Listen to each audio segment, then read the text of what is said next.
And thank you for joining us. I'm Ann Trujillo. And I'm Mark Stewart. We begin at 5 with new details in that controversy surrounding a Colorado lawmaker.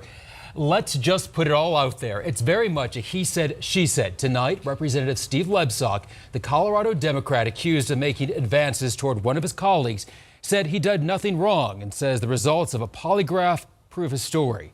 Democratic Representative Faith Winter says Lebsock made sexual advances at the end of last year's session using explicit language at a party.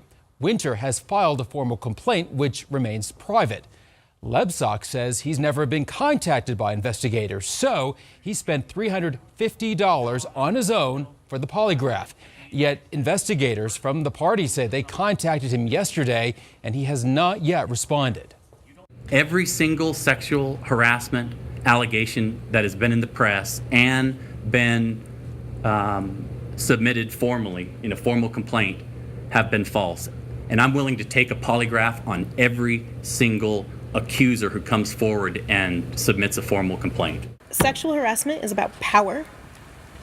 This is another abuse of power by Representative Lebsock, who is desperate to sway the investigation. But everybody knows what happened. He is a serial offender.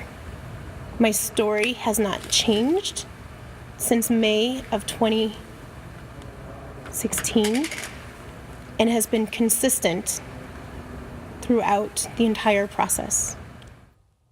Lebsock says there's a big story here, suggesting a political conspiracy, which he says he'll share at a later time. He adds he will not resign from the House, but his colleagues certainly could vote him out. And during today's press conference, he limited our questions, basically one per person, and then left. And it's also interesting to note that the questions in the polygraph deal with physical touching, not so much sexual language, which, as you know, is a big part of Winter's allegations. We'll keep following on that for sure.